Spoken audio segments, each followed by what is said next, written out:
When I begin the recording, this begins to be a telepathic journey, which cannot be interfered with by negative powers or technologies or Earth satellites or classified military or anything on the planet. There's never been an interruption in the Zoom satellite system for me to conduct these journeys because they don't really control their satellites like you might think. And that control can be wrested away from them without interfering with what a satellite does. There's just things going on here that are classified that governments are still a little paranoid to tell people because they want to make sure there's not a threat from outer space. There isn't. There was 50 years ago, 60, 70 years ago, but that's been dealt with. So the threat is not from outer space. The threat is from lunatic people on Earth running around making decisions based on fear that would destroy life on this planet. Beings from outside will not tolerate that. Otherwise, they'd leave us to blow ourselves up. But if that blowing ourselves up affects life elsewhere, out in the galaxies, and in parallel dimensions, you got to understand something. When you read the Sailor's Agenda book, you're going to find in it a map of all the major interdimensional portals that exist in a grid work pattern on this planet that people are ignorant of completely. Down under the ocean, above the big volcano in Hawaii, above Sedona, Arizona, Mount Shasta, mountains in the Urals in Russia, all kinds of places, Bermuda Triangle. These are all doorways that were set up between not only other star systems, but other dimensions. They exist already created within the multidimensional universe. More advanced spacefaring races have humbly and respectfully, at least most of them, figured out how to use their ships to travel through these doorways. So they don't have a limit of the speed of light or anything like that to get around the universe. That they accomplished many, many, many, many, many millions of years ago, if not billions. So Earth has a lot of catching up to do with our neighbors beyond this planet. The only reason it hasn't happened so far is because people are so rooted in fear from their religious training, mistraining I should say, and so many other things politically and otherwise, that they are afraid to look, peek up their heads above the smoke and the violent waves and float above the ocean and take a look around the universe. They're just afraid to do it. They think the devil will get them and things like that. These kinds of brainwashing were done by people over thousands of years, controlled by kings controlling priestcraft on the planet, which was influenced by negative beings from off-world. So people are kept ignorant. Faith, belief is fine, but if it doesn't lead to experience, it's a trap. It is a trap for all beings. People believe they just pray to something and do this and that, and then they go to some heaven after they pass away. It's a neat thing to lean on that, but it isn't real. Because they don't go to some heaven permanently when they're not mature enough to be allowed to be responsibly there without bringing all their garbage with them, which would, of course, ruin any higher reality that has no negative nature. That's where we're going. What point is it for me to guide you in the lower worlds, in the astral, causal, mental, where there are opposing forces, positive and negative, in play for the bodies you're running there, anywhere below the void? It's good we have experience and we're protected on those journeys. We go to other planets and see normal humans and normal races on normal worlds. That's part of the journeys. The other part is to get you into the void where no negative energy exists. It's never existed there. And into the upper realities where you come from, because there is no negative nature there whatsoever. So when we plug ourselves or plunge ourselves or swim around in that energy up there, it rubs off on us, and then we bring it back to our lives on Earth. And that changes you. Nothing else will. You have to go and get pure positive energy from above the void and bring it back here. This is what you should have been doing all along.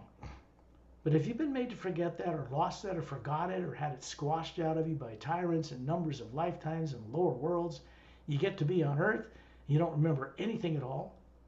That's what people think is normal. It is absolutely not normal at all. The people living on Earth are not living as normal human beings at all. Certain genomes on their DNA have been deliberately shut down and passed on genetically. In a galactic history they don't even know anymore. This gives it quite a bit of a problem for people on Earth, surrounded by fellow beings in every religion and every government, that absolutely are afraid to know and confront and be one with the source they pray to. They want to keep it on a pedestal so far away from them they can never reach it, and they never will. And it won't come down and land on their head. That's irresponsible. The source energy doesn't treat us like spoiled children. We have to grow up. We have to willingly accept our responsibility that all of us collectively made this mess we call on Earth, this good and evil experiment, because we were up in the upper realities before the lower worlds of time and space were even built. We're responsible. Collectively, we have to co-creatively do something about changing it with beings in vast numbers that are now doing that. That is our opportunity to really use our lives on Earth properly, effectively, usefully. As we start moving through the hue, the first sound behind creation, the first word that is missing from all religious books on Earth, completely stripped out of them. It's not a spoken word or a printed word, it's a sound. The primordial, omnipresent source sound itself cannot be described in human terms for human consciousnesses. It's too fantastic, beyond music and orchestras and what you know. The sound of space in the hue in space, which appears black or dark blue in Space Hubble telescope and satellite images that can pick up all that and composite it into an image you can see, which is a composite of infrared, ultraviolet, X-rays, and all these other levels, which produces the beautiful colors you see in prints on Earth. But you don't normally see that if you're out in space looking at those things. You see what you see with human eyes, like in the image behind Lubomir. When you're out of your body, as the being we are, looking at it as an Atma, it appears like a white golden light. It's not black or dark at all. And all the other little things are floating in it. They've created these electromagnetic fields, zero-point energy of the universe that surrounds an object like a planet, a moon, a sun, galaxy. It goes out the South Pole, comes in the North Pole, and it's a part of the hue, the first sound, that's non-nuclear, but it allows this object to float relative to other objects in this one omnipresent living power. That one omnipresent living power out there is one single source living energy. It's not 2 or 3 or 5 or 6, it's one. Always has been, always will be, and it supports and sustains the entire multidimensional creation. There are beings who run the mechanics of that creation, keeping it in place. It doesn't just keep itself in place. There are beings who existed before the lower worlds were built who run that. Very little known about them, even in Galactic Alliance history. But they know about them now. Let's just say that the awareness of them is returned to them. 500,000 years ago, they only heard stories about such beings as the Say-Rays or silent mentors. Now that's becoming, for the first time, through this work from off-world, announced to people on this planet and to the Galactic Alliance itself. Because we need to know this stuff if we're going to play out there responsibly. What's happening in this communication is not mindless entertainment information. Information's useless. Data doesn't help free a person. Having the right data with a direct experience about that data changes consciousness. Nothing else will. Not 10, 20 lifetimes of meditation on samadhi or nirvikalpa samadhi or any of that stuff will actually change the pattern of getting out of these reincarnative cycles. We actually have to go above the void, back to where we came from, and reawaken that experience, because that changes us here on Earth. We have to bring enlightenment back to the body on Earth that learned nothing about it and none of it growing up on a planet with people who support being unconscious, maintain the numbness of fear. That's the whole planet. It cannot on its own survive where it's headed. They will destroy themselves unless something intervenes. And something has intervened. and is intervening. I suppose you could say that the more ancient races like the Sayres and others have made a decision, or something happened to them that changed their awareness to get more involved in supervising or overseeing the younger races so they don't keep destroying themselves and then looking for new bodies on other planets to go through this whole thing over and over and over again. It's pointless. It accomplishes nothing. The universe does not evolve or change the way it is. It's stilted, it's stultified, stuck in itself. Because the beings that are living in the lower worlds running bodies don't remember. So that part of the source is stuck. And something had to happen in the upper realities to change that way. Something had to be created and tested and brought into creation that could replace evil as a failed experiment. Evil and good, that whole duality, Maya, illusion stuff. When that was created and tested, then it was implemented. And that changed the Sayres, that changed the Galactic Alliance, it changed a lot of things. One of the first things that the silent mentors have done for this planet, some years ago now, was completely stop the polar flips, the cyclic ages of Golden Age to Iron Age. So this planet's background of flipping poles is over. It's never going to happen again here. See, that's normal. That's what most planets go through. They don't flip their poles every 100,000 years and wipe out all life and start over. Earth people have had to do that over and over again. And that has to do with what beings like you did in this solar system that created this problem for this planet by blowing up another planet that was in this system. And it was in orbit around the sun between Mars and Jupiter.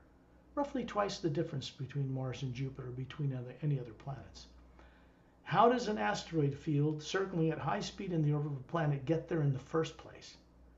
People on Earth, scientists, they haven't got a clue to save their lives. Not a clue.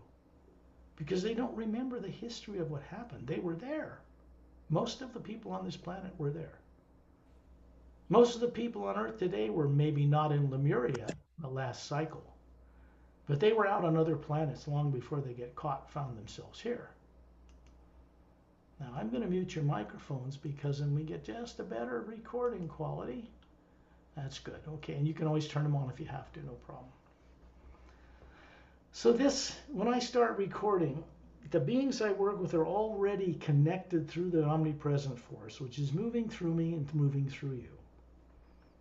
It's already moving through you anyway, but in this way it begins to become consciously moving through you. These guided journeys are evolving, advancing, changing, going deeper and wider. So it's really quite a privilege not only to conduct them, but it's a privilege for you guys to be on them because you're way ahead of the rest of life on Earth right now. You're way ahead of the rest of the UFO and extraterrestrial disclosure communities because they don't know this stuff. Most of them start out with good intention, and then you watch them and they start peddling fear to make money. They're just caught in the same thing. Doesn't change anything. The world doesn't change. Real change for this planet has to come from outside this planet. It's really difficult challenge for me to go to a restaurant and watch people eat and how they live and what they think, what they pray to and what they do. Because what they're doing does not allow them to change at all. They don't want to. They don't want to have to get off their butts and actually change. They just think there's going to be a free ride to heaven and that's it. They don't care what religion it is. It's the same trap. Because it doesn't allow the being to remember what it is that has never been a physical body. As long as that's perpetuated on any world, people will not recover who they are. It's very simple. My work has no religious basis in any organized religion on this planet. It is not part of any organization on this world, and it cannot be. It does come to this world for the benefit of everybody in all of those religions and politics, yes. But that's way beyond their conscious understanding right now. So as the Hue expansion ray makes its inroads into this planet for the first time, into its atmosphere, people in certain governments and places start to recover, and they're protected enough to start to disclose. They don't even know who's doing it for them yet. So we're not alone in the universe.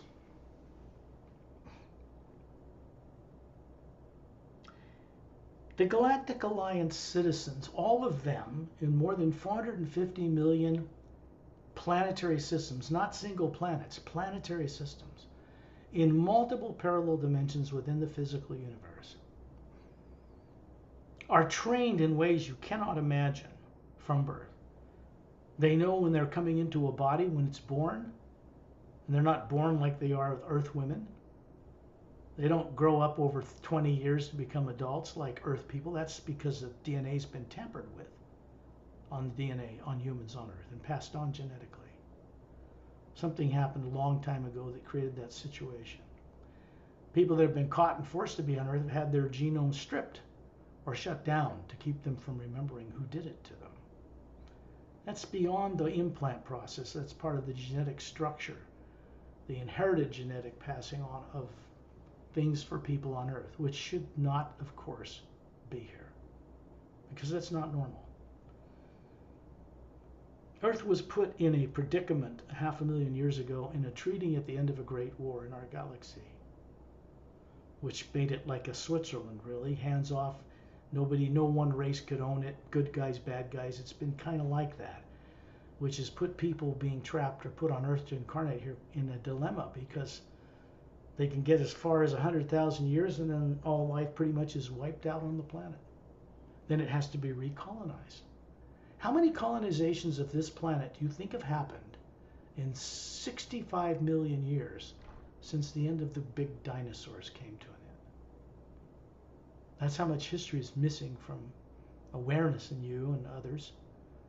It's not missing in the awareness of people out there beyond Earth. They recorded it. They know it. They were here. We were here. We came from there. If there's anything I can do for any of you that will really permanently change you and be of benefit, is to introduce you to the first half of the word human. Because that is not native to this planet. It did not originate with any group or organization or person or author on this planet. It did not originate in the Milky Way galaxy. It did not originate in the lower worlds of time and space. It is the primary one power. It has a different sound it emanates on different dimensional levels. Still one source power. Each of us as a spherical atma are comprised of this exact same energy, identical to the source itself, which is not nuclear, it's not atomic, there's no DNA, there's no atoms. It is the energy finer than atomic structure behind the universe which supports it. This is something all of you once knew well before this life. So it's not new.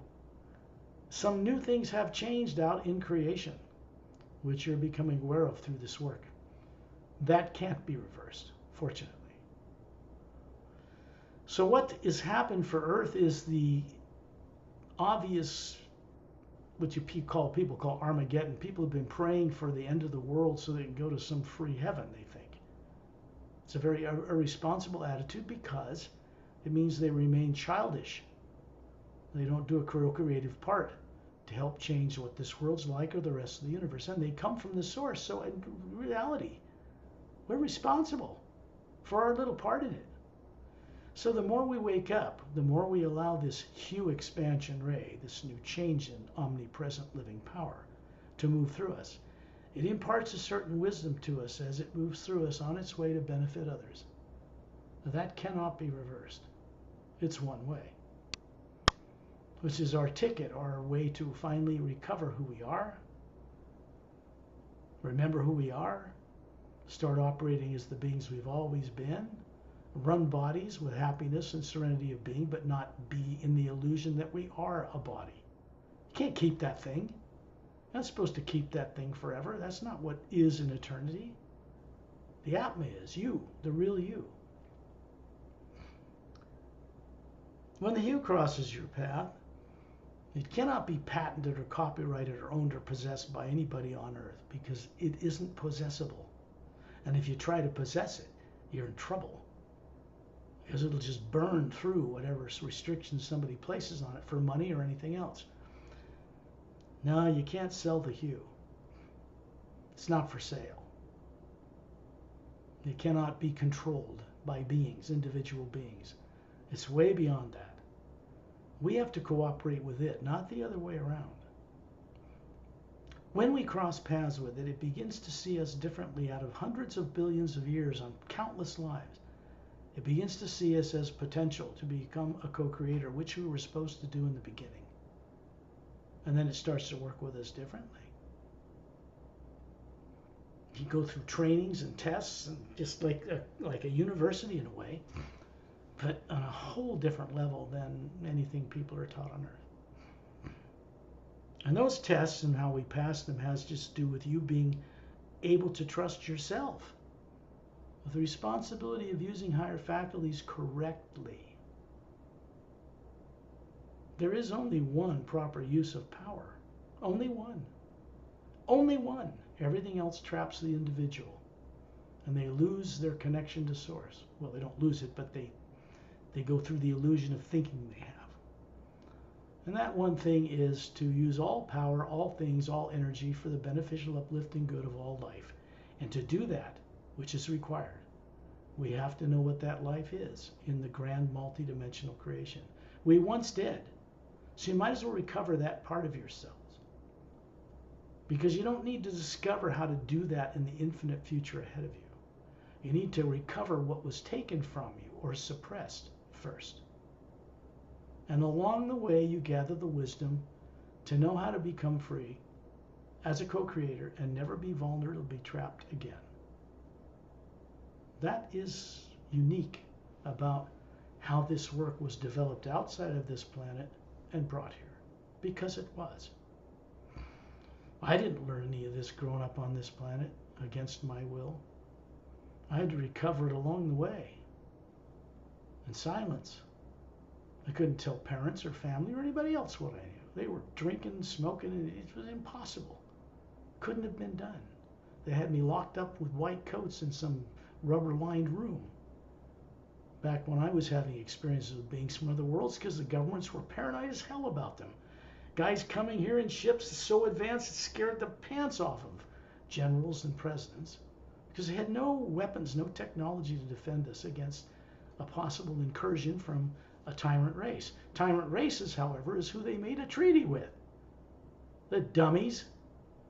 To get this scam of their less advanced extraterrestrial technology so they can become a preeminent power on Earth. The US bought into it, Russia bought into it. They all bought into it, classified it away from the awareness of people. And all it did was get them into deep, deep doo-doo. Got them into trouble. So something had to intervene to remove such beings from influencing this planet and from being in secret bases underground. That was done more than 25 years ago, and they were removed from our solar system. They are not out there. There's no war in space. There's no galactic war out there. That's just fear peddling to make money. Be aware of it. Don't be hooked by it. It's all over the internet. It doesn't take you anywhere but around in circles inside Earth's atmosphere. It does not go outside. The Atma travels in the omnipresent living single power, the first sound behind creation. It has no limitations in the speed of light or gravity or wormholes or black holes or interdimensional doorways. There's no limitations whatsoever. It's the Atma that travels, not the bodies. Bodies are limited to, well, in the physical universe, 144 parallel dimensions of planets. There are many versions of Earth in the physical universe. They're not the same as the Earth you're familiar with. And they're like layers of an onion, different rates of vibration. As they go up, they're larger than Earth. They're in slightly larger dimensions. That's before you even get to the astral plane. Structure of creation is quite vast. Don't let it boggle your mind, because there was a time before the worlds were built when you understood all this and had a hand in creating it with Source, collectively. Responsibility is the only thing that must go along with retaining freedom. They go hand in hand. They're married.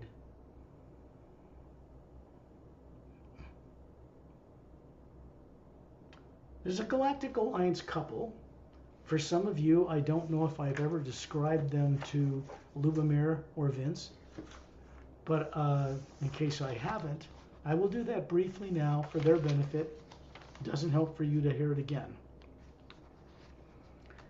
This couple, about 6 feet tall, from the Galactic Alliance, are not just like alien humans. They're not here in a ship. They have a body asleep in a lounge chair on board the Emerald Star Cruiser stationed in the ice rings that circle the planet Saturn right now. And they are there to protect us from ourselves. Their desk-shaped scout craft patrol our atmosphere and different things, and their technology allows them to do this without being detected by reptilians or greys or U.S. military or anybody else. Unless they want those people to see them, they won't detect them at all. Where do you think stealth technology came from? Not from this Earth. Nuclear weapons, making nuclear reactors to get spent fuel cells so you can refine it to bomb-grade ore. That's what they were created for. They weren't created to make electricity. They monetized them. Originally made to make the atomic bomb. And that technology was not known to German scientists. It was not known to anybody on Earth.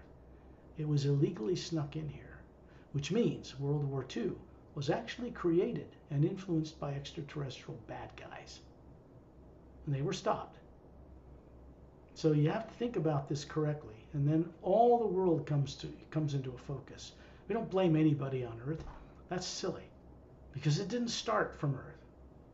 We don't come from this planet. We didn't evolve on this planet. Human beings didn't evolve on this planet. None of them.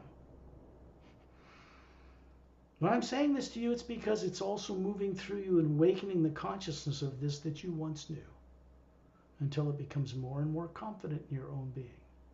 This is the way the Hue expansion ray works. Chantil and Tonatiuh are from beyond the Pleiades. What people call the Pleiades is a star group of 7 big, young, blue, hot, white stars that you can see with the naked eye under certain conditions away from city lights on Earth. There are many more than 7. But the Pleiades I'm speaking of is many light years in the distance beyond that area. So they come from there. They look to be about 35 to 38 years old. They're many, many hundreds of years old compared to an Earth human in the bodies they actually have on a ship. For them to go on these journeys with us, instantly across the universe, into other dimensions, instantly, and for them to go into the void and higher, they cannot take a spacecraft there. None of them can. They can't take a body made of molecules and atoms there either. They don't go into the void. There's no way to do that. Can't even take an etheric body across the void. It has to be put on a hanger and turned off, put to sleep, and the atma goes. And this is the way this works. He has blonde hair, long blonde hair, robin's egg blue eyes, slightly larger than Earth humans. And they have a bit of a glow around them because without the inhibitions of fear and subconscious minds, a lot more of the hue flows through them. They kind of are a little bit luminous, which uplifts people tremendously if you meet them. And she has emerald green eyes and slightly larger eyes than human. Dantium and Lamtium, their associates, are about the same age in appearance. He has golden colored eyes, not brown, brown hair, long. She has ruby red eyes, and yellow red hair. These are the 2 couples from the Galactic Alliance that were introduced to people through this work. There are many more. So there's a couple, looks similar to them, standing beside each one of you. They're not in physical forms, although they appear to be physical-like. They are projections from the white core of the Atma. You're hovering near the ceiling right now above that body running it. So this is one of your first steps to recover awareness of this fact. You have this mastery to run a body on Earth, very complex biological neural system, just a twin-stranded DNA body. And you know how to do it without blinking, but you don't remember how you're doing it, how to fix it, or anything else. That is not normal. And every one of you knows it. I don't have to tell you this. You've known it all your lives. Something wrong with planet Earth and how people are. Since people on Earth don't have a high enough awareness to change themselves, and they don't yet, it has to be brought here. It's very simple. So they hover there, showing you a Galactic Alliance uniform. It's a slim blue-gray form-fitting slip-on single-piece garment with a Galactic Alliance symbol on the right chest. It's a silvery golden galaxy with a four-sided golden pyramid with a quartz cap and 3 cobalt blue stars in triangular formation above the apex of the pyramid. This represents 450 million spacefaring races in just under half of our galaxy. We call the Milky Way. This is not even known amongst the extraterrestrial UFO or disclosure people yet. They've met younger races, some of the more peripheral races, a part of the Galactic Alliance. It's not a federation. That all came from Gene Roddenberry's Star Trek, all of it. They borrowed it. It's not a federation. And they don't have radioactive warp core driven spaceships like you see in Star Trek 2,000 years from now. They don't use a dangerous, deadly power source like that to get around. Of course they don't. So they're standing beside you. Now you are near the ceiling as a spherical, round spherical being like the Earth. The reason Earths and planets and moons and stars are all round is because they are made in the image of their creators. Collectively creator, what we call source or prime creator. You can call it a supreme being, but that's certainly, it's more like, worshiping a king on a throne somewhere that looks human or something. The source isn't like that at all. It's not a human body. Doesn't look like these bodies. These bodies aren't made in its image. If you want to have a body made in the image that looks human, you'd pattern that after Satnam. But he doesn't have a body in the lower worlds. He runs the Atma plane above the void. So it's a lot to learn, a lot to remember. They're hovering to each side of the spherical Atmas, which you are hovering in the middle. And all of you are projecting about a 36-year-old adult male or female body. Perfectly handsome if you're a male, perfectly beautiful if you're a female. It's a prototype form. It's a form that has an advanced characteristic. It is not made of molecules. It is not atoms. It is not a human body. It is not DNA. And we know how to do this when fear, subconscious, implants, programs, engrams, whatever you want to call them, are turned off for this journey. This couple, they keep that turned off as a courtesy. So you can go out on this journey and gather pure positive energy from above the void and bring it back to your life on earth and let it flow through you. The rest of your journey to recovery is a natural process. Changing diet, becoming normal, how you do that. It's not something you force, it's not something you can force. It's something that naturally drops away as you wake up higher faculties. It becomes more effortless to change. People don't realize this. They're terrified of change. We all know that. So they're there. You're near the ceiling, simply looking down on your body in the same way you imagine going to the grocery store. Because the brain doesn't imagine that at all. The brain isn't developed to imagine anything. That's not its purpose. It does not see motion picture things projected on a view screen. There's no brain cells that do that. It is you that does that. And then you unconsciously communicate that to your body consciousness. So when you imagine going to the store, you think your brain's doing it. That's what people are taught on Earth and in universities. It's wrong in every way.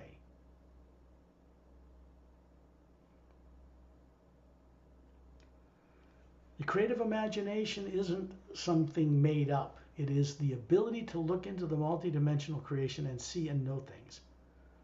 People that write books like me, publish them like I am a publisher, the people that write this stuff you see in films basically go into a trance state while their body's kind of semi-asleep, and they write like crazy.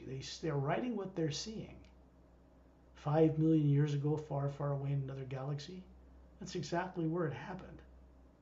But the beings who write it don't know that, so they just credit themselves, which is okay. But the source for where they're getting it was not from where they're growing up on Earth getting a degree from a university on this planet. They don't teach it. So where does it come from then? If it's not taught here, how do you regenerate that from a brain and put it on paper and make films? You can't. That is unconscious co-creativity. So you can see the potential we have, what it would be like if you're awake doing that. And you know where it's coming from. Big difference. The reason they're doing what they're doing is so that when you look at this couple beside you, they'll be a little different but similar to Shantial, Tonatial, and Dantian Lamtian. There are many beings considered master teachers by the Alliance that are also adept, masterful at high levels of technology. They have the equivalent of 10 to 12 PhDs compared to a person on Earth by the time they're 10. And they don't grow old and age like people on Earth. So by the time they're 700, 800 years old, man, they are pretty super capable. And they can all pilot ships. They're all cross-trained in science. Each person has a love or a passion for a specific area. So they excel in that area. They're driven from birth to create that which will benefit hundreds of millions of worlds, not just their own selfish little thing. And this is how much people on Earth have to change to play out in that universe like they think they're going to. Well, they're never going to play out in that universe until we're capable of being trusted to play out there. The truth is, the most dangerous beings in the universe right now, the most unreliable, the most unpredictable, most ruthless, sadistic people, raising families and thinking they're normal, don't exist out among the stars right now. They're on planet Earth. Earth is quarantined for its own good. The solar system is quarantined because those beings out there are going to allow us to go out in space and bring all of our garbage, and misunderstanding, and fear-driven nonsense out there and throw it up on them. They're never going to put up with that. So we might as well get used to the fact that we have to join them, not the other way around. When leaders on Earth begin to become aware of this, and they already are, they're just afraid to move. So they're being encouraged to move anyway, despite their own choice, to make better decisions based on common sense, to make decisions without fear of making them. Then they're correct decisions, otherwise they are not. So you're up near the ceiling, and all you're doing is, like you go to the store, you imagine it, you're seeing your body down there, what it looks like, because you're actually hovering above it right now. You see me appear before each one of you, just pop right in. There's a luminous body, looks to be about 36. So my body, as I'm speaking to you, is in the trance state called sleep in Northern California. And I'm pointing a finger at each one of the Atmas you are, including the Galactic Alliance people. And they're pointing a finger back, and there's an exchange of energy. And the next thing you know, you find yourself in outer space, out in that vast area, outside of Earth's negatively impacted atmosphere, hearing an omnipresent sound all around you. This is easy stuff. You do it every night. You leave your body, and you don't even know it. Every night. When your body stops working, you leave it permanently, and then you know that. But generally what people bring with them is fear. And the fear drives them back to seek this false security of another body with no memory. They don't actually do anything to change, is what I'm saying. These are compulsive incarnation behavior patterns, programmed and implanted in people without their permission. This has to be stopped. This has to be neutralized. Fear is the only thing that's erasable in the end of your experience in eternity. Only fear. Good, pleasurable experiences, the other ones, they're not erasable at all. So that's a good thing. The old failed experiment of good and evil must be retired for people to recover, to be gods in the great God. There's no other way. Otherwise, the lower worlds of time and space and your incarnation and bodies in them cannot change. So something has to replace the old failed experiment with something that actually works. It is called the Hue expansion ray. Still the first primordial one power behind creation, but it has a different quality and characteristic running through it now. And it's running through you. Out in space, you find yourself in a circle around Ambassador Turelian. He is from the human Ceres race, billions of years older than what you are, running that body. He's showing you an 18-foot tall body because he's one of the shorter ones. The Ceres were 18 to 25 feet tall in their planetary systems. They immortalized their bodies over 1 billion Earth years ago. By simply having such an evolution, they just disassembled the DNA of the 12-stranded human body they had and stored in a teardrop, one of the higher faculties that surrounds the core of their being. So when they want to manifest a body you could walk up and touch, they just draw on the omnipresent hue, fulfill it, build it around the DNA, use it. When they're done, they put it away. They don't have to feed it, and they don't have to push it around. That's showing us our potential. Turelian teaches by example, not on a blackboard, not with computers. The hue passes through him in ways much more expanded than us, then it moves through us and we pick up on it. It's very simple. So out here, the big, beautiful Atma, he is the spherical, true self of Turelian, is hovering above this body he's showing you. His two closed fists with his thumbs up are out there, held in front of him. There's a brighter white golden light about a foot thick, radiating around his fists. It's brighter than the white golden light of the hue that surrounds us in space, because it's coming from above the void. There is a being, male and female, the Galactic Alliance uniform, standing to each side of you, and each of you are standing in different positions around the circle, around Ambassador Turelian, right now.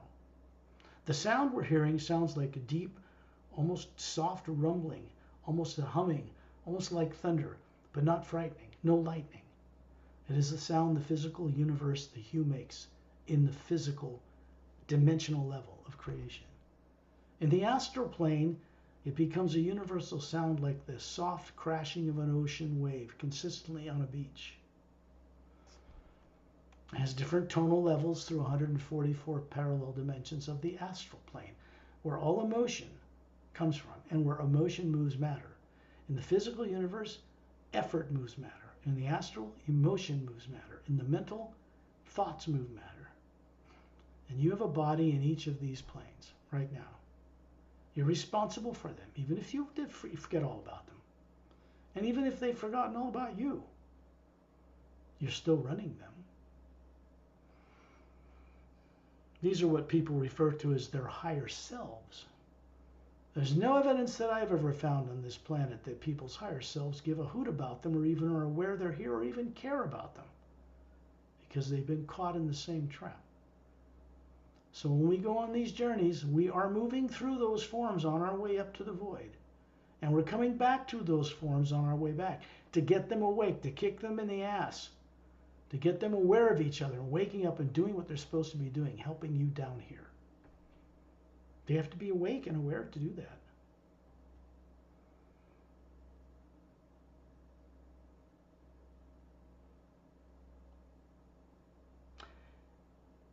A master named Ramu is standing in the circle, usually always in the same place so as to not confuse you, near the earth.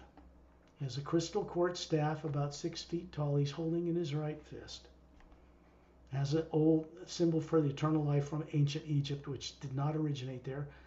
Oval top, vertical oval hole with a cross below it on top of the staff. It's a device, a tool. Now, he's brought it here in his pure energy form that looks human, because in his physical form he carries it around. Now, he's stationed on Earth in the third higher parallel dimension on a planet of Earth that has no polar ice caps, on a continent called Lemriel, or Mu, Motherland. There's a continent on the other side of that world, 2/3 its size, Atla. People referred to it as Atlantis. This is a prototype. This is an original. Its poles never flipped like they did on the planet you're from, that you're familiar with. So he hangs his hat in a mountain valley town between these huge Himalayan-type mountains that is protected in its springtime at all times. There's a group of monks there that prepare people from other worlds to protect their vibrational field when they go into Earth's negative atmosphere on missions, secret missions. They are undetectable by Earth humans unless they want you to see them, but they're here all the time. And then there's Master Opelum, who's out in space opposite Master Ramu, opposite Turelian. He has pale blue skin, it's beautiful. Jet black hair to his shoulders, emerald green eyes, slightly grayed at his temples, looks to be about 40 maybe. But this guy has an immortalized body. He's showing you what it looks like. Trim, fit, Galactic Alliance uniform on. He's showing you what it looks like on Oceania, where he has the body. It hasn't aged in 500,000 years. There are many beings out there to where this is quite normal, especially certain master teacher beings who do it for a purpose. Up above Turelian is Eta and Din. They are Drens from the silica-based Dren race. It means they evolved on a planet in a DNA body made based on silica, not carbon. Quartz is piezoelectric. You squeeze it, it produces current. Put under pressure, it produces current. It can store information like multi-dimensional, 5-dimensional level like a computer. It is a telepathic medium, H2O. Planet Earth's just packed full of the stuff, and nobody knows how to use it. There's a few shamans on Earth that are ignored that know how to work with it, communicate with beings from other worlds through that water. There's not much charge in the waters on Earth. The hue is depleted in them. Much has to change for this planet to really change at all.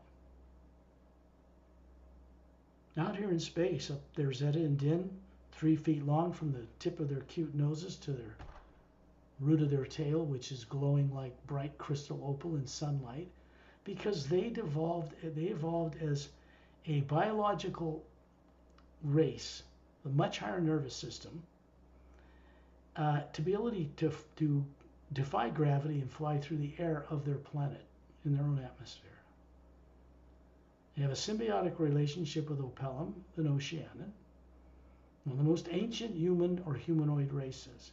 All of these races you're seeing have Say-Rays DNA in the body forms they run, because the Say-Rays developed them out of different kinds of lower forms of life, raised them up to a point of a higher genetic form that which Atmas could consciously run them to experience things in the lower worlds, because Atmas aren't from the lower worlds. They need some form that can perceive the energy around them. You can see it. They can see Earth and everything in it, but they can't really taste or smell or touch or experience it unless they have a body form they're running that can do that. The higher form standing out in front of you, in the middle of these two beings near the ceiling, and out in space now around Turelian, both places at the same moment. It is a pure energy form that looks human, well dressed, but it can perceive all these things without having a physical body. This is the body behind bodies. If you want to think of it as ascension, that body goes with you, but it's projection from the white core of your being. Physical body does not ascend. It does not go back to heaven. It breaks down and goes back to the earth from which it was constructed. In space, higher up, you'll see Master Light C, about a 5'5" tall, short, little, brilliant, looks like Chinese master, with blue eyes, the Fu Manchu beard, a little maroon robe with little esoteric symbols on it, little cap, kind of square cap around his head with the same symbols. He's kind of known as the Faultless Guardian. And this guy, he's showing you a body form that is etheric. It's almost transparent. He has a body there, but none lower. And he works in the Hue Expansion Ray Academy, where we're going, above the void, above Satnam's realm. These beings have volunteered to add their wisdom for the journeys to guide us. So the Hue passes through them in ways you can't imagine, and then through us. Up above Light C is Satnam, standing in space. In the last year, he started going on these journeys. He doesn't have to. He never did it before that I know of. Actually appeared down in the physical universe of space near Earth.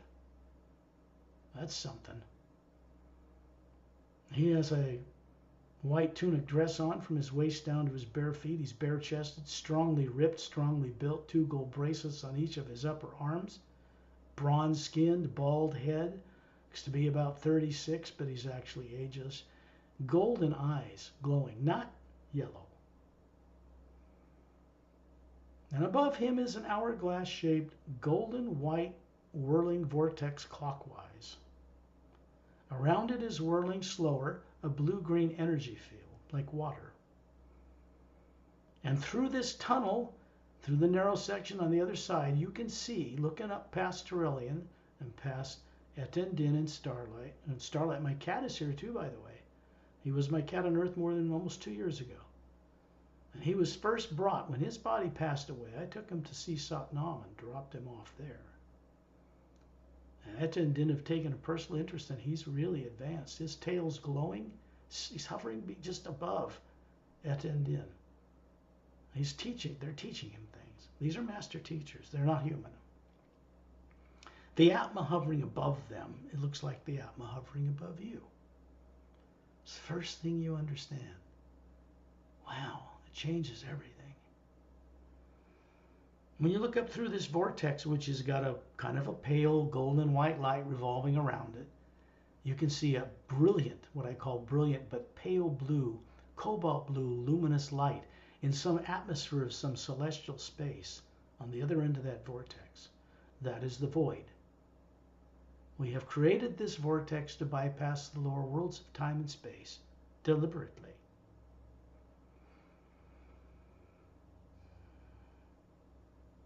The couple that's hovering near the ceiling by you on Earth is also hovering, standing beside you out here in the circle of beings.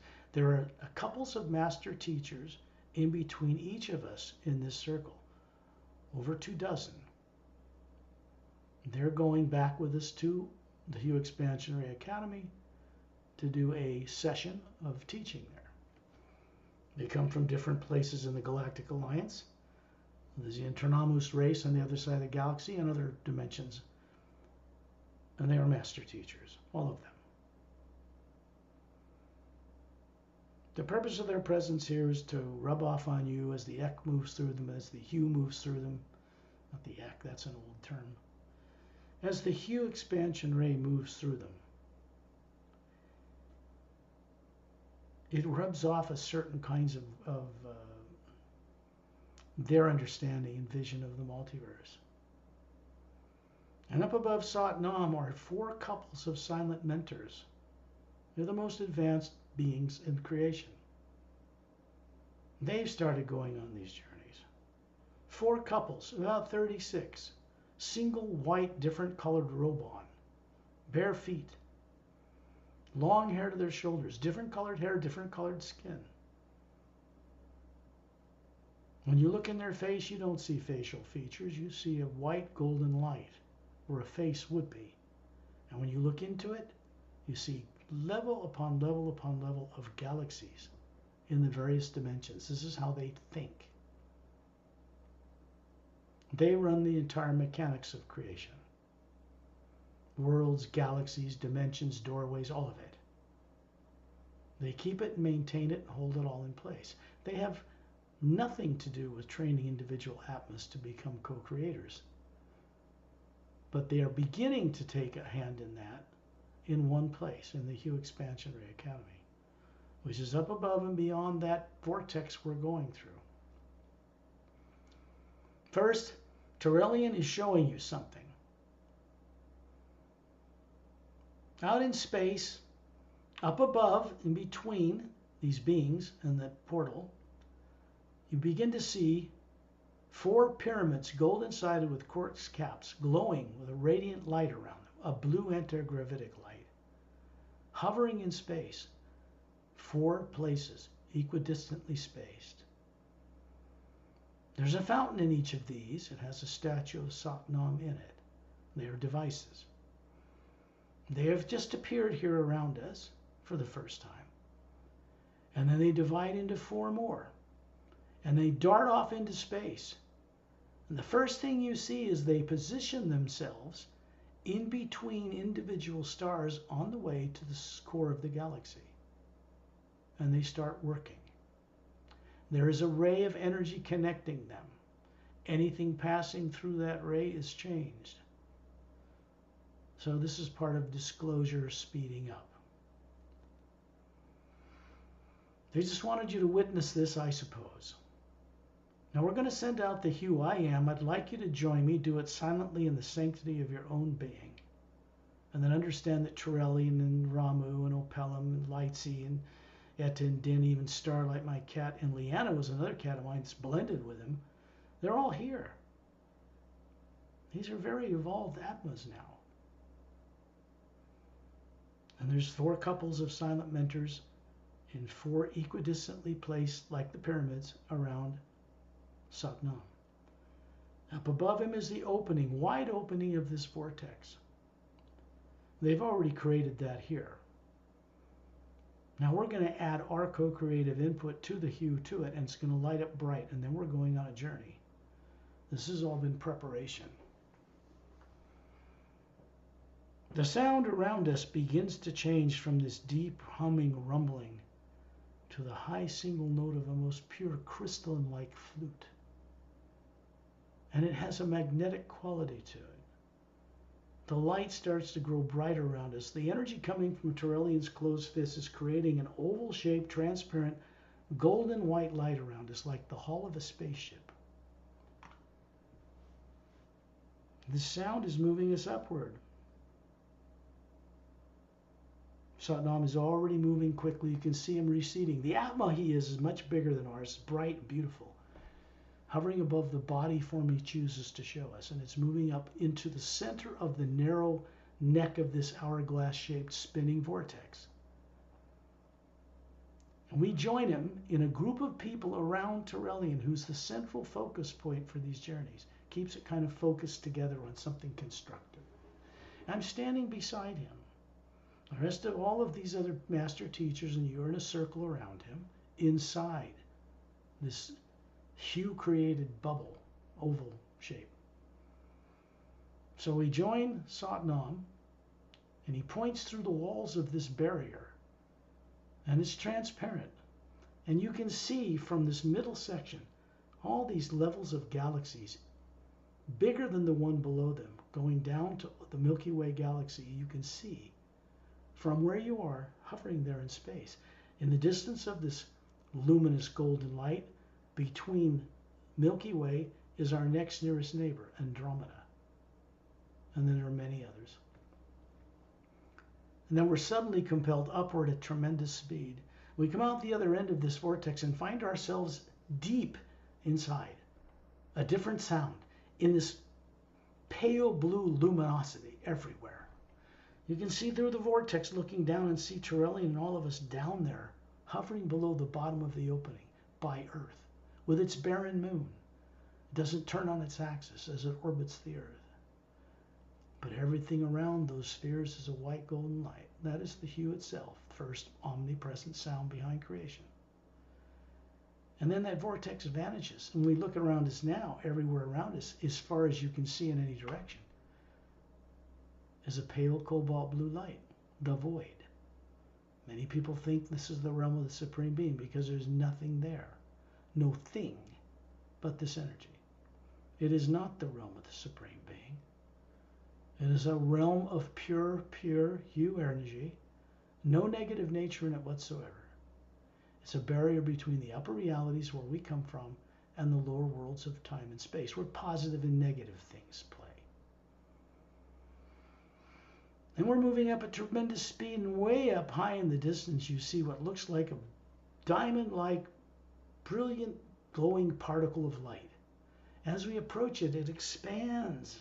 So we're approaching this luminous diamond white beach. This goes as far as you can see it, as far into this blue atmosphere as you can, to the left and the right, until it starts to curve in on itself, which implies This diamond-like luminous beach, glowing, surrounds a circular landmass of some kind, in a void that has no suns, no planets, no moons, no stars, because they're not needed. Then we're stumbling. We look up in the beach behind this diamond-like glowing beach, glowing a foot above the sand, and you see these jungle trees, giant fruit trees, all kinds of trees, but they're transparent. Energy's moving up and down in them. These are really alive. And you see Satnam flying over the top of these trees. And he stops. And then he jumps down to the sand, just instantly appears there, and he grabs a handful of the particles of these little spherically shaped diamond glowing crystals that make up the sand of Satnam's realm, the Atma realm. Atma is like soul, but it's with the understanding that it's round. We know what it is. And he throws one of these particles from this sand into the center white core of our being. It also goes up through the feet of this body you project that you want others to see, that is flawless. It goes up into the white core, makes it brighter. And that is a gift, because that sand helps you remember your existence in and above the void. All the way back to the beginning. As we move over the top of the trees, we stop again, and these birds come out of the branches of these trees. They look like blue jays, about a foot long, with long V-shaped split tails. Big blue eyes, big beautiful beaks. Twin sets of bird wings, like a dragonfly. Or like a hummingbird, and they hover and move backwards and forwards. And they have beautiful singing voices. There's a beautiful Atma hovering above each one. These bird-like forms are like silent mentors in a way, because when they're singing the sound of the first sound on multiple levels in harmony, they're actually maintaining the void. Now, you wouldn't think that these would be the kinds of beings that are doing it, but this is by their choice. They have rainbow-colored, beautiful, thousands of colors of the spectrum of light for feathers blended beautifully together. And they're singing the hue at us, dozens of them lined up in rows, greeting us. And that sound is passing right through us and supporting the void. Doesn't harm you at all.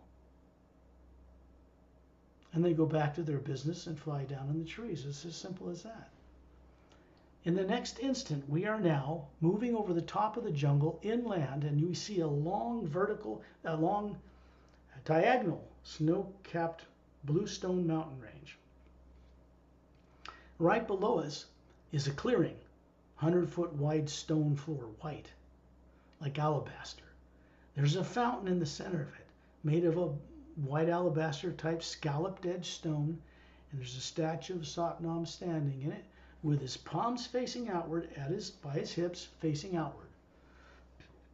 The 2 gold bracelets on his upper arms, and Satnam's hovering right beside it, pointing to it.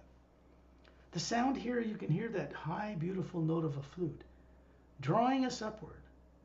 There's a white golden shaft of light, pastel, moving down in the top of this statue, out the hands of the statue, filling this bowl with this white golden light.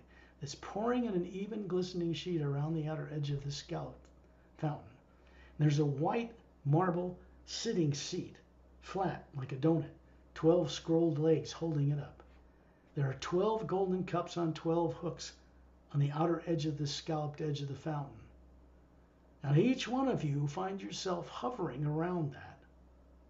And what you see happen is one of these cups lifts off the hook, dips itself into this luminous liquid light that looks like water, hovers above your mouth, and pours it down your throat. It goes through your body form, up into the white core of your being, and it starts lighting up a few of these other teardrop shapes out on the different colored layers of the spectrum of light that comprise each Atma. When you look inland towards the base of the mountain, you see this big crystalline palatial estate. 2 big blue lapis gold lace type stones supporting a 4-sided golden pyramid roof with a quartz cap. At the base between it, on a foot thick luminous golden stone floor, is a quartz crystal type blue chair, like a throne chair, polished rounded edges. Satnam never sits in it. I've never seen him sit in it. So it's a device. It is a channel from a higher reality into this realm. Behind it is a triangular opening into a much wider area. There's a bigger fountain back there at the base of the mountain. It's got a blue stone scalloped edge fountain, and it has a Christmas tree light shaped blue and green water like light moving up and down it. And surrounding it is a bright white golden light like a channel. And it's a device. It's a doorway we can go through if we want to go up to the Hue Expansion Ray Academy or higher. There are many such doorways in the land of the Atma, in Satnam's realm. There is no negative nature here. We can't bring any such thing with us. Only the Atma can go here. You, the real you. So they're just showing you these 2 points. Either one, the little fountain outside at the end of a brown moss-covered path. It has 7 concentric circles of botanical plants 4 feet high going out in the distance surrounding it, all of which have a purpose. And that shaft of light goes up from the little fountain, it goes up from the big fountain, and in the distance, as we rise up above these mountains, we can see an even bigger tower, way off in the center of this huge floating landmass. And then in the distance, you can see these beaches that surround the outside of the Atma plane. There's curved sections, rectangular curved sections. One is gold, one is lavender, green, red, orange, covers the spectrum of light, and each one has a purpose.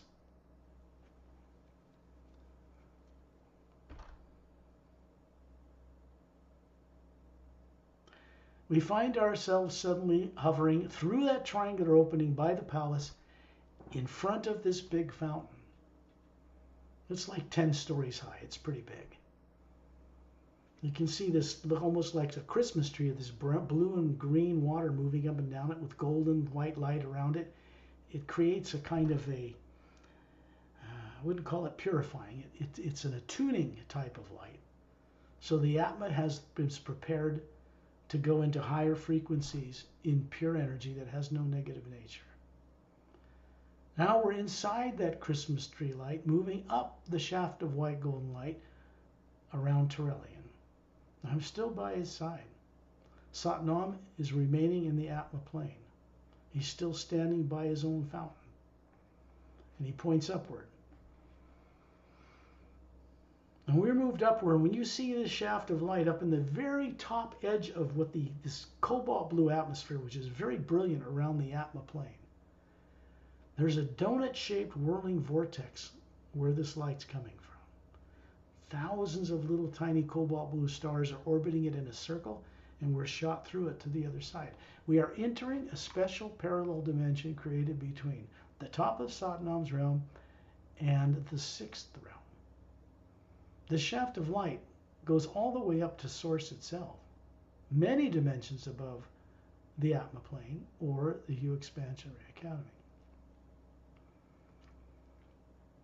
When we come out the other side of this vortex, and a group of beings around telling we're moving into the distance, and there's only one thing we see in this far brighter cobalt blue atmosphere.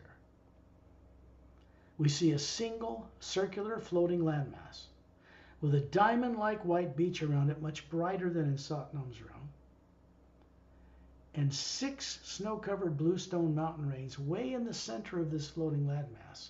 They surround a blue glass-like tower that comes up almost as tall as them.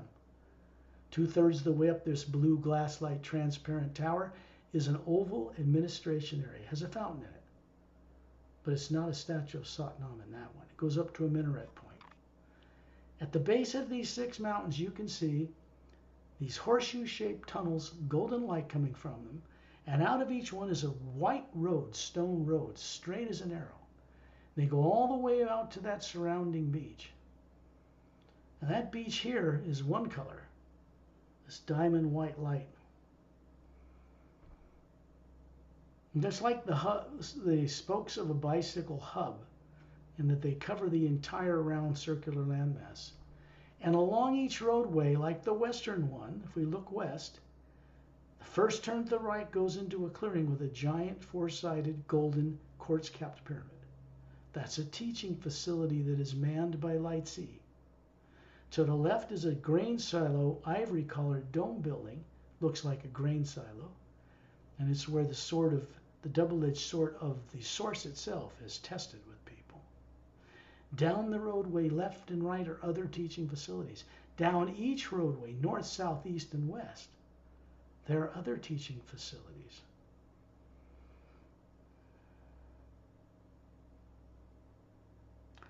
In this particular place, created not too many years ago, between the fifth and sixth realms, it was created as a place where master teachers and students and silent mentors could work together for the first time. Blend, rub shoulders, that kind of thing. They do not come down and manifest and present themselves to people on Earth. They're not going to do that maybe until after Earth's transformed. They're too far advanced for people. Their energy is too great for that. They have teaching facilities in the Hue Expansion Ray Academy in 4 quadrants. And this is what we're getting to on this trip. We want to rub shoulders with the mechanics of creation, not just master teachers. Consider that the heart of training. Consider the silent mentors, the mechanics of the multidimensional creation, how to blend those two together. When you look down on the Hue Expansion Ray Academy, where we are now with Turelian, high above it, you can see the tower comes out of the outer circumference of a white island. Surrounding it is a donut-shaped blue-green lake glowing, and the basin between these 6 surrounding mountains. The Hue Expansion Ray Administration Tower is in the center of that. There is, hovering at the base of that tower, you can see right through the glass, and you see a 4-foot-high vertical lapis lazuli type blue stone laced with gold, polished with rounded edges. Hovering above it is a 4-foot diameter blue glass-like sphere. It isn't glass. It has a cobalt blue radiant star in the center, and there's a white shaft, golden white shaft of light coming down into it. It goes down through the star into the hollowed out interior of the Hue Expansion Ray Academy. There is a big silent mentor teaching facility there, where master teachers on one side, people being trained in the center, and silent mentors on the other. The energy moves between them through us. We look away for that for a moment. Then you look down and you see like a cross between this huge circular landmass. There's a white road going north, one south, one east, one west, and road wares in between them. In the northwestern quadrant, down the middle roadway that divides that quadrant, that quarter of a pie in half, 2/3 of the way down, there's a turn to the right and a clearing. In that clearing, you can see 12 giant weeping willow trees with broad, spoon-shaped, glowing leaves. A silent mentor, alternating male and female, is standing above those trees. A huge Atma above them, 4 times bigger than us, with twice as many teardrop-shaped faculties, is hovering above the form they choose to show us. You do not see facial features in a silent mentor. They're quite a bit beyond that. Then you look to the northeastern quadrant, and you see the same thing down that roadway with a turn to the left in a clearing. And there are giant oak trees, luminous, and there are 12 silent mentors hovering above that. If you go down to the southeastern quadrant, you're going to see like giant, they're like giant eucalyptus trees. And they can change this form whenever they want. You go to the southwestern one, and there's a clearing. And there are giant redwood type trees around that with silent mentors hovering above it. These are functional devices. In the center, hovering above this white stone floor, is a fountain. Hovering above the fountain is a quartz crystal-like headset that would fit around your cranium. And that device, when you put it on the form you choose to show everybody, this pure human-like form, will conform around the forehead of this non-physical body that looks human, and it'll tune you into directly Source itself from the U Expansionary Academy. Silent mentors, of course, because they run the mechanics between here and there, are involved. There are other silent mentor training facilities here as well, between the master teacher training facilities, which are everywhere down each roadway. It is a huge place. When you look out into the ocean of cobalt blue light that surrounds this floating landmass, there are no stars or planets or moons. Everything, including you, brings your own light here, manifests your own light. The plants, the land, everything glows. There's no need for suns or stars or planets. And out on single circular white islands surrounding the entire circumference of the Hue Expansion Ray Academy are 12 domes over 3 golden-sided quartz capped pyramids with a fountain in the center of them. Those are each individual silent mentor training facilities. Above them is standing a male and female silent mentor with the huge Atma they are above it. So these can be accessed or gone and explored by you on another trip, perhaps. Satnam has a training facility out the eastern roadway, a turn to the right, not far from where the White Mountains are. Turelian has one down there. Different master teachers, most of whom people on Earth never even knew existed, instruct people here, but not by giving them information. Everything here is a personal channel of the hue that flows through us from Source, and it moves through these beings to us and through us for our benefit and on the way for the benefit of others.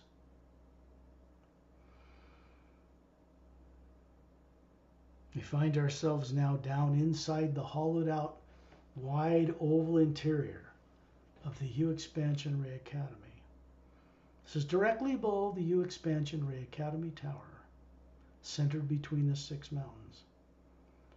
And inside you find Turelian and I are hovering in a white golden shaft of light that comes down through the tower.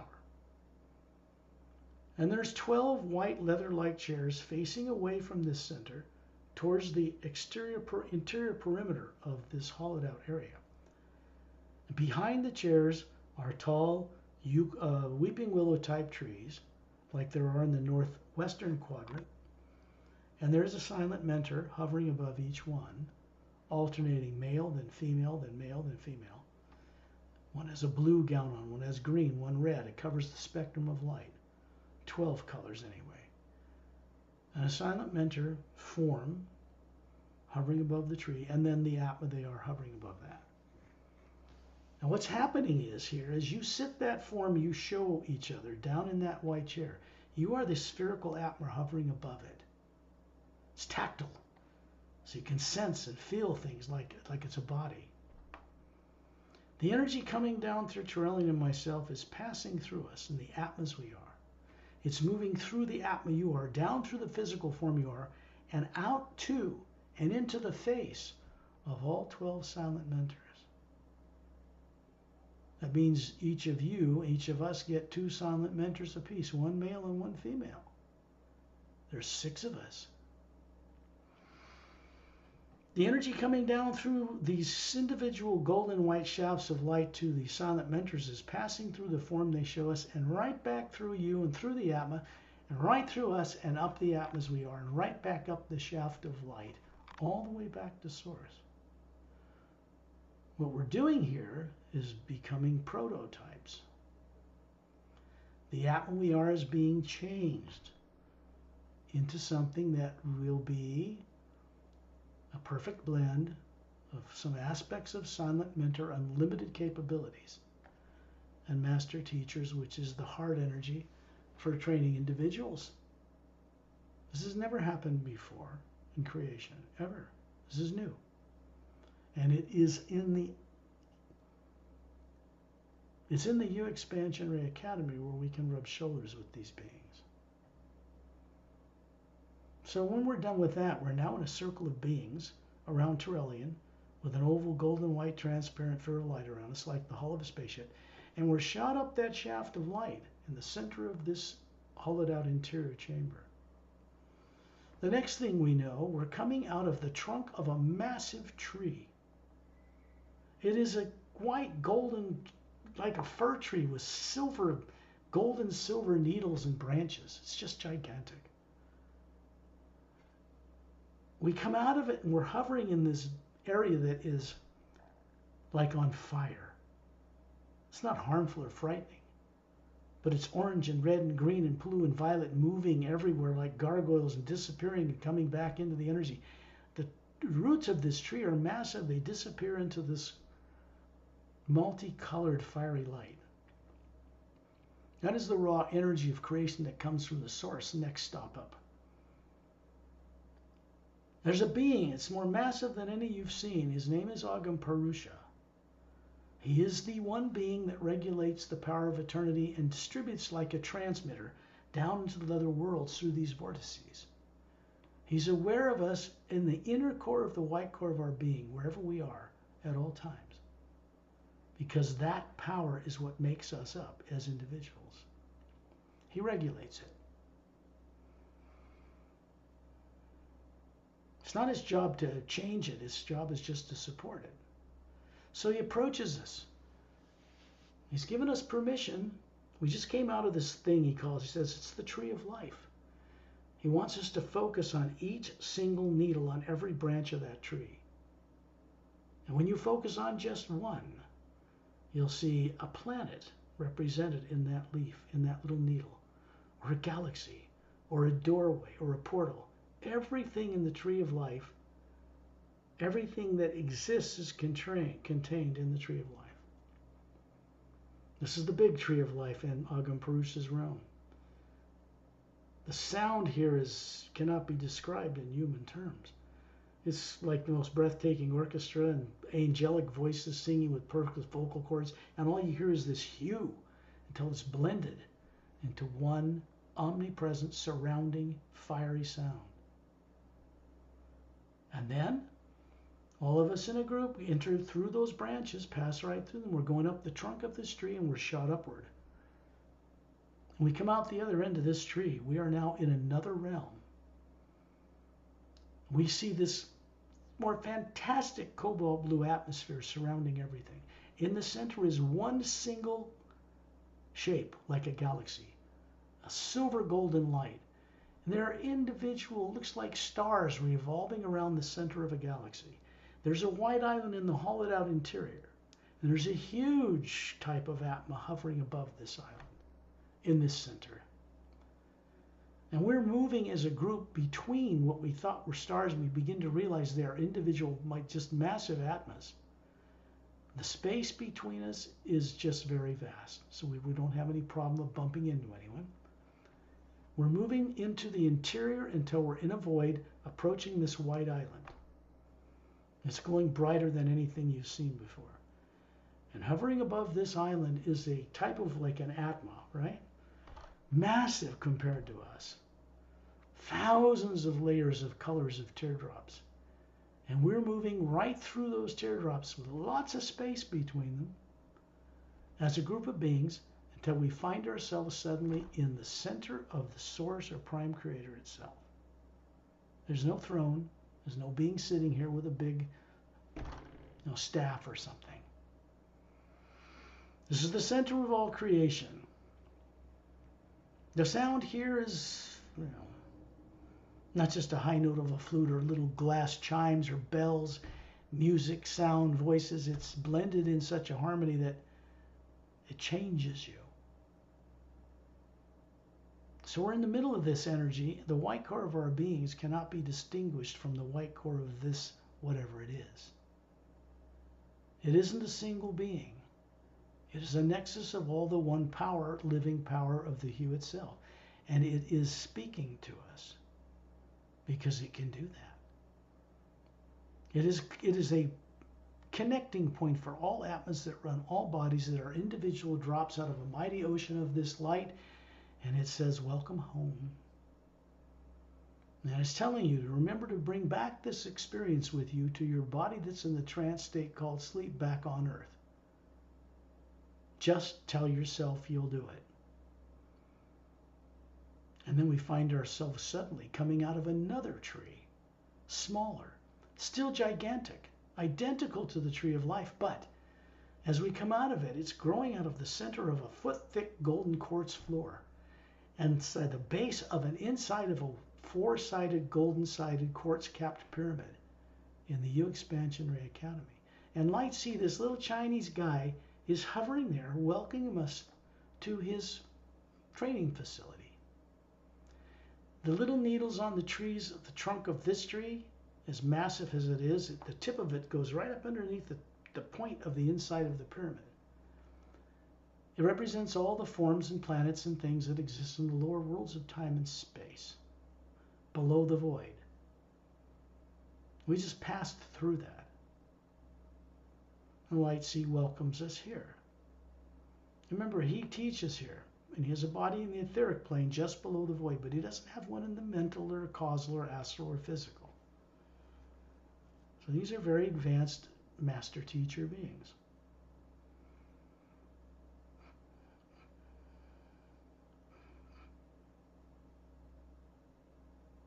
We find ourselves at the end of the western roadway down the one stone white road, taking a turn into a clearing just before we hit the white diamond-like beach. The atmosphere out there looks like a little darker blue, like it's ocean waves, and above it is a lighter cobalt blue, but it isn't water at all. It's not H2O here. The wave crashing on this beach is like a blue-green luminous wave that continues crashing on the beach as it circles the entire circumference of the Hue Expansion Ray Academy. It is a silent mentor tool to keep this place floating in this primordial living Hue Expansion Ray energy. We turn to the right and we find ourselves looking at what looks like an Olympic-sized swimming pool with a redwood deck with handrails above it, going back to a long rectangular building that has a circular blue quartz-like door divided in the middle. There are convex, meaning pointing outward, oval-shaped horizontal windows around the sides and along the top of this building. The doors open and a man and his wife and their son, who both are, they're adults, from the Dos Mentalis race, which comes from 5 galaxies away from the Milky Way. They are relatives or cousins of the Xentronomus, which is on a planet the other side of the Milky Way galaxy, in the parallel dimension where Earth is, that you're familiar with.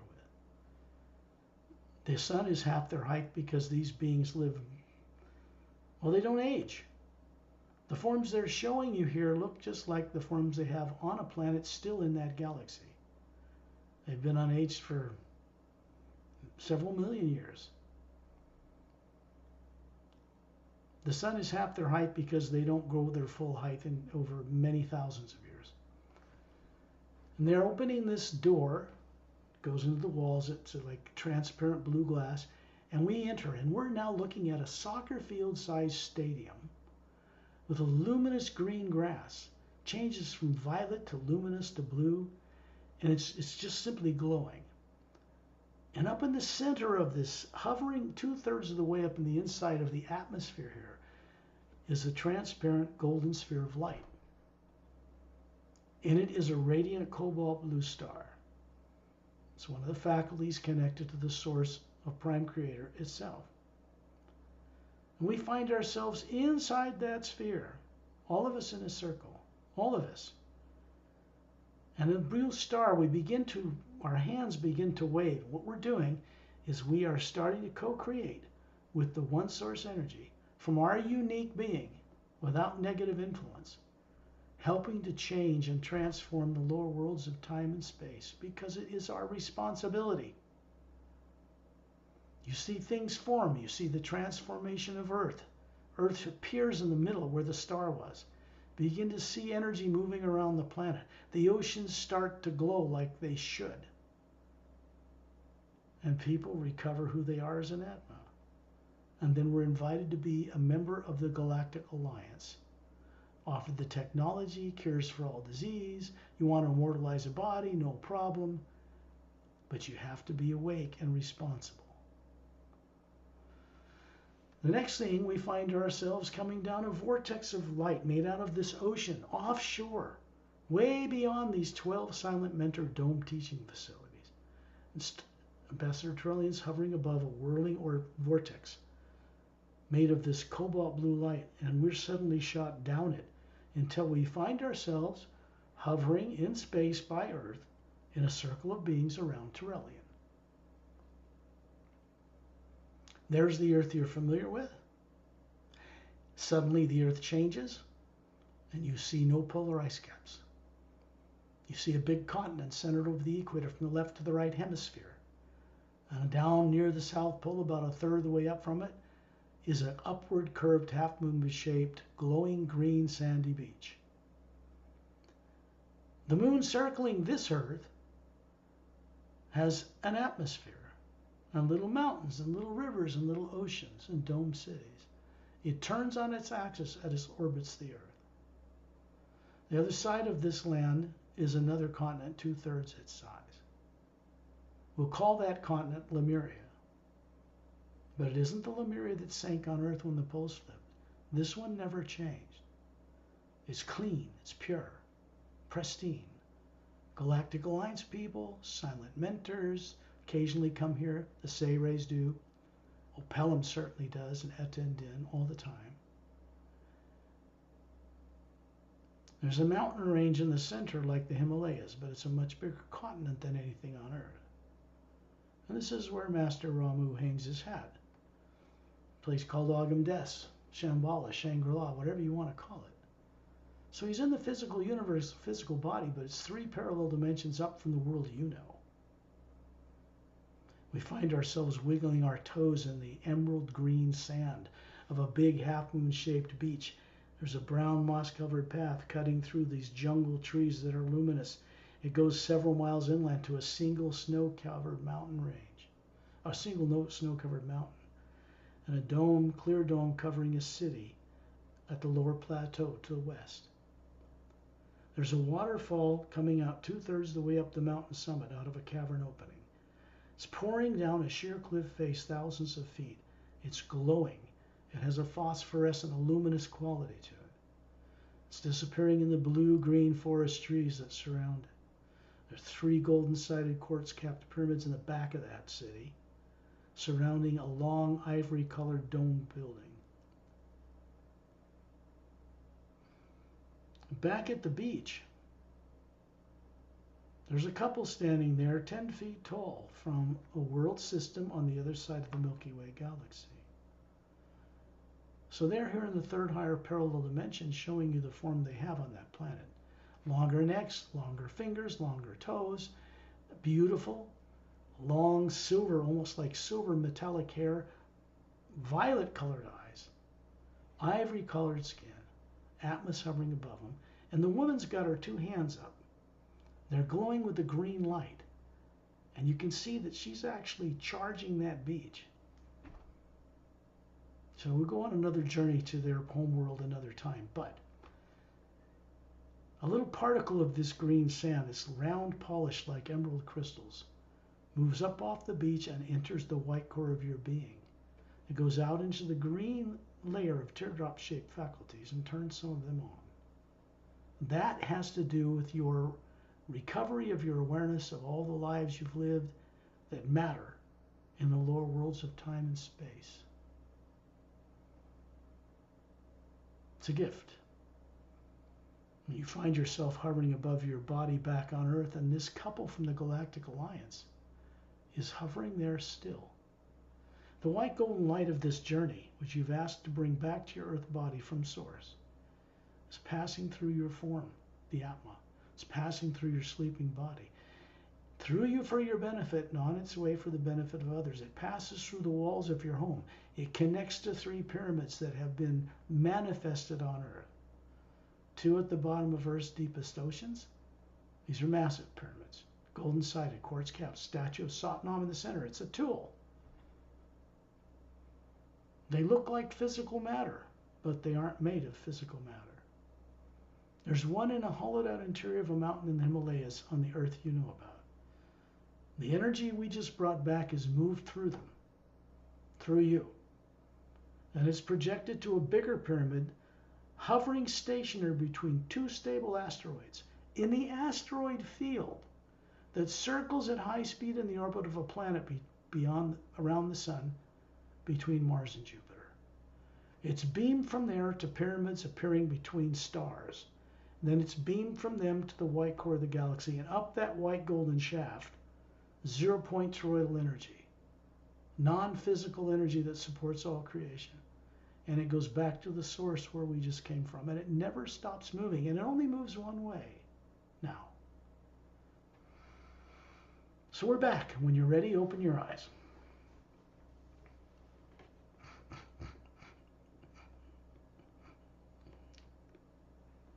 You can turn on your mics. I will ask you to do it. This is some stuff that seems like so much went on in this journey in an hour and a half. We covered a massive amount of territory. The only thing that can do that is the Atma itself, you. Ships can't do it.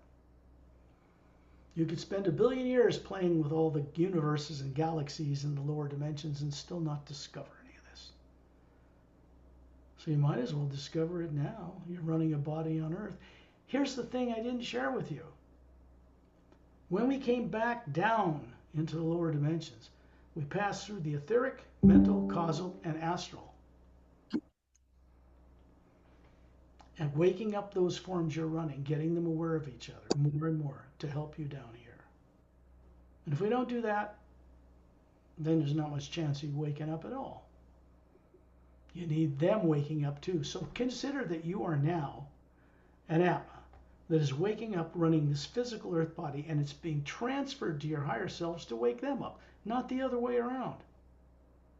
The principle is, as above, so below. It works in reverse in eternity. As below, so above. The energy moves. So now we can have, I should bring it to probably to a close, and then we can just have a question and answer chat session if you like.